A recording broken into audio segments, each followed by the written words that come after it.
Chegamos agora no segundo tópico da nossa lição da Escola Sabatina, cujo título é Unidade com o Pai. Irmão Célio, como Jesus explicou seu relacionamento com o Pai?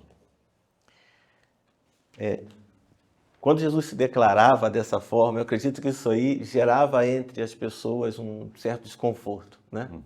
Porque Jesus assumia a sua posição. Se antes ele estava no céu, se fez carne, né? Ele se materializou como humano, né? Ele se encarnou como humano para estar aqui entre nós.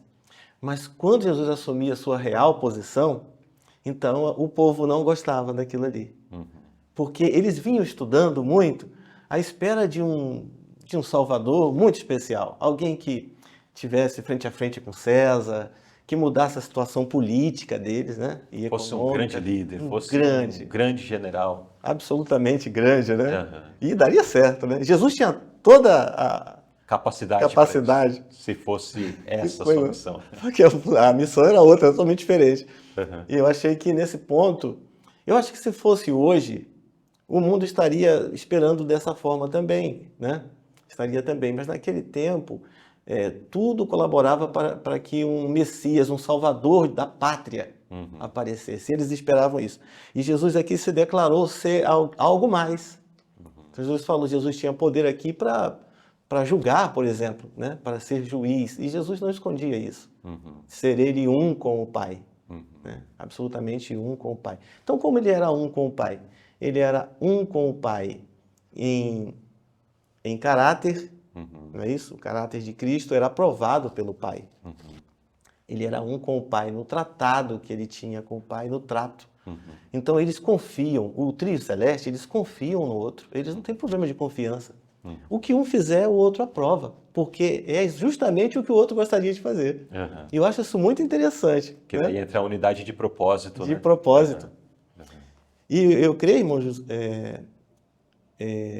que quando a gente aplica assim, ai meu Deus, né? Às vezes a gente fala, ai meu Deus, me socorre, meu Deus. Aham. Muitas vezes a gente não vê o peso dessa palavra, né?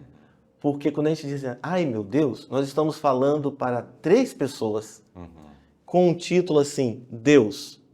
Mas embaixo do título, 3 pessoas, 3 seres. 3 seres. E esses seres, eles gostam da nossa obediência, né? Quando nós obedecemos, pronto, estamos sendo muito bem-vindos diante dos 3 seres. Então, a obediência é o grande negócio ali, a grande porta de entrada. Então, como funciona o céu? O céu funciona com 3 pessoas, 3 seres, 3 indivíduos. E esses 3 indivíduos trabalham sobre um governo. E o governo é Deus. Exato. Funciona dessa forma. Muito bem. Então nós temos aí esse aspecto da divindade, né? Que temos uma divindade, mas temos 3 pessoas, 3 pessoas. partes dessa divindade: o Pai, o Filho e o Espírito Santo. Exato. E que fique bem claro que Pai, Filho e Espírito Santo são um em propósito, são um em essência, Em essência. mas são 3 seres distintos. Distintos. E especialmente a lição não é o foco dela falar, porque o foco é Jesus Cristo. É Jesus Cristo. Mas o Espírito Santo é um dos seres da divindade que tem sido batalhado muito contra ele, né? Apresentando-o apenas como uma força, como uma ação, como uma energia. Mas não, é muito claro na inspiração, também ao estudarmos a Bíblia com seriedade, percebemos o Espírito Santo como alguém que compõe a divindade, mas é um ser distinto do Filho e um ser distinto do Pai. Assim como Jesus é um ser distinto do Espírito Santo, é um ser distinto do Pai, assim como o Pai é um ser distinto de Cristo, é um ser distinto do Espírito Santo. No entanto, todos oniscientes, onipresentes, onipotentes, eternos, Deus pleno, pré-existente. Trabalham com a harmonia, né? Muito bem. Perfeito. Agora, que autoridade e poder Cristo afirmou possuir, que também pertencia ao Pai? Irmão Célio, qual é esta autoridade e poder que Cristo também possuía? Todo o poder lhe será dado, né? Olha, quando Jesus ele reassumiu o céu, né? Então, lá em Daniel, foi visto, na Daniel capítulo 7, verso 3, foi visto o Filho do Homem vindo nas nuvens dos céus, né? E um dos seres que recepcionou Cristo o fez chegar até o ancião que estava lá, esperando por ele, que nós cremos que é o Pai. Então, Jesus, ali, nós costumamos apontar essa parte como Jesus adentrando ao Santo dos Santos. E ali Jesus assumiu uma postura muito interessante, porque quando ele entrou ali, foi-lhe dado um trono. E aí o Pai disse assim, agora lhe entrego também para julgar as nações. Então Jesus assumiu uma postura de juiz lá, né? Então quando Jesus aqui na Terra tinha essa possibilidade, quando ele, ou melhor, quando aqui na Terra ele citava essa autoridade, é porque era verdade. Esse é Jesus, ele assumiu essa autoridade de juiz. Não somente juiz, como ele também tem poderes, como ele é a vida está nele, né? Quando a gente vê lá a ressurreição de Cristo, pelo túmulo, né, na madrugada, Jesus ele se auto-ressuscitou. A vida estava nele. A né? vida, pela vida que eu mesmo tenho, né? Interessante, Jesus né? fez. Esse Jesus poderoso é o Jesus que nós cremos. E a gente ainda ouve algumas pessoas dizer que ele não existe. E que ele não tem poder para tal, né? Esse é o Jesus que salva. E aqui foi o Jesus que contradisse aos judeus e aos demais partidos ali, né, que não concordavam com Cristo, né? No momento que o irmão estava respondendo ainda a primeira pergunta da lição, e que citou aqui o texto de João 5,18, que faz menção, meu pai trabalha até agora, hoje. eu também. Daí naquele momento me deu um estalo, depois, acabei não comentando, mas aqui faz sentido citar. Se Deus não trabalhasse um minuto, Estávamos perdidos. o que seria de nós, né? Estávamos todos perdidos, estaríamos todos mortos, destruídos e tal. E pelo fato dele trabalhar todo o tempo, é que temos esta graça. Pelo fato de Jesus, que tem essa autoridade tanto de julgar, como também de dar a vida, é que nós estamos vivos, estamos aqui.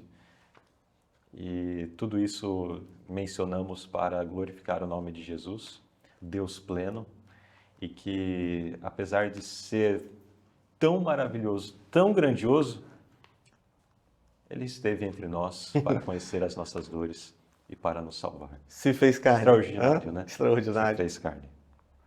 É algo que realmente, quando nós começamos a falar aqui sobre Jesus, quem de fato Ele é, isso nos emociona de perceber a grandiosidade do seu amor. É verdade. Porque nós não somos nada.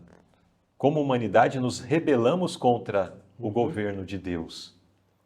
Mas, mesmo assim, esse infinito amor veio para nos resgatar, veio para nos salvar. É verdade. Uma frasezinha da nota diz assim: Ele deu luz e vida a todos, e cada um será julgado de acordo com a medida da luz que recebeu. E aquele que concede a luz, aquele que segue a pessoa com a mais terna súplica, procurando ganhá-la do pecado para a santidade, é ao mesmo tempo seu advogado e juiz. Então, nós temos até um conselho do apóstolo João, né? Olha, siga uma vida de santidade e tal, mas eu vos escrevo para que não pequeis. Mas se por um acaso pecar, temos um advogado junto ao Pai. E esse advogado também é o nosso juiz. E ele, através do seu Santo Espírito, também fala aos nossos corações para nos conduzir pelo bom caminho, né? Verdade. Enfim, tudo de bom e de melhor temos partindo da divindade para com a humanidade. Irmão Célio, pergunta C. Descreva a mudança de atitude que ocorre quando percebemos que Cristo é nosso juiz. É muito interessante essa parte, porque o nosso julgamento, ele é falível. Né? Nós fazemos muitas vezes um julgamento de aparência, um julgamento, um pré-julgamento, né? E é falível, ele não tem firmeza. Né? Outro dia nós conversamos sobre isso, teve um caso agora recente, de uma criança que chorou no avião porque queria estar na janela. A primórdio, nós vimos o primeiro vídeo e nós pensamos assim, mas que coisa, por que que essa mãe não cuidou desse menino, né? Não ensinou a ele bons modos para ele fazer uma coisa dessa dentro do avião? Então, eu acredito que naquele primeiro vídeo, todos como eu, nós fizemos um pré-julgamento sobre a mãe do garoto. Aquela mãe que falou aquelas coisas, filmou a moça que estava sentada ao lado, fizemos um pré-julgamento. Sim. Mas mais tarde, o outro vídeo veio a contestar aquele, porque quem filmou não foi a mãe, mas foi uma outra pessoa, né? E aí eu falei, eu preciso então retirar, né, o meu pré-julgamento ali. Que coisa interessante, né? Sim. Então, nosso julgamento, ele é falível, mas o julgamento de Cristo, ele é honesto. Sim. Ele é com base na verdade. Não é um julgamento que pode ser, quem sabe, né? Não, Jesus não tem esse meio termo.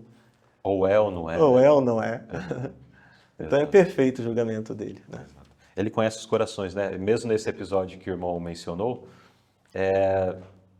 nós podemos fazer o julgamento a partir de vídeos que surgiram. Mas só Deus sabe o coração. Exatamente. Continuamos fazendo o pré-julgamento. O único julgamento que realmente é o definitivo, certo e correto, é o julgamento que Deus faz. Que Deus faz. A partir do que Ele conhece de cada um dos corações. É verdade. Mas que Deus possa nos ajudar e que nós possamos, entendendo que que Cristo é o único que pode de fato julgar, nós sermos menos julgadores da vida dos outros. Da vida dos outros. Nós vivemos no período, inclusive, o período de Laodiceia, onde uma das características é o julgamento devido à questão do juízo investigativo e tudo mais. Mas parece que isso também se ressalta na vida das pessoas do nosso dia, de querer ser esse juiz. É verdade. Nós gostamos muito de julgar isso e aquilo outro. E quem somos nós para julgar tanto assim, né? Nós não recebemos esta responsabilidade.